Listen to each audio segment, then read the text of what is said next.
புதுச்சேரி உருளையன்பேட்டை தொகுதிக்கு உட்பட்ட Ilangonagar ward, Pudupalayam ward போன்ற பகுதிகளில் குடிநீர் மிகவும் உப்பு கலந்து வருவதாகவும், குடிநீர் குடிக்க இயலாத நிலையில் உள்ளது என அப்பகுதி மக்களிடம் இருந்து வந்த கோரிக்கையை தொடர்ந்து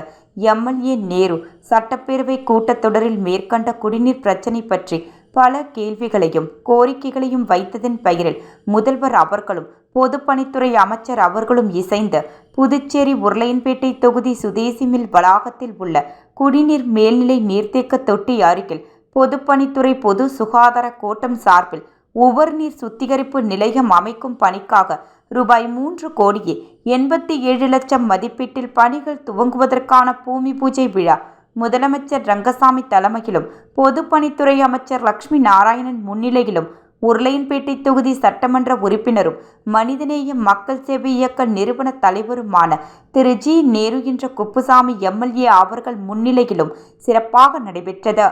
இந்த உவர்நீர் சுத்திகரிப்பு நிலையத்தின் மூலம் உருளையன்பேட்டை தொகுதிக்கு உட்பட்ட இளங்கோ நகர், சாந்தி நகர், சாரதி நகர், சாந்தி நகர் விரைவு, ராஜீவ்காந்தி நகர், இந்திரா காந்தி நகர், தென்னஞ்சாலை ரோடு பகுதி, சுப்பையா நகர், மகாலட்சுமி நகர், கண்ணன் நகர், மறைமலை அடிகள் சாலை, டாக்டர்ஸ் காலனி, சஞ்சய் காந்தி நகர், ஐயனார் நகர், ராஜா நகர், முத்தமிழ் நகர், அருந்ததி நகர், திருவள்ளுவர் சாலை மற்றும் தொகுதிக்கு உட்பட்ட சுற்றியுள்ள பகுதிகளில் சுத்தமான குடிநீர் வழங்க இத்திட்டம் துவங்கப்பட உள்ளது.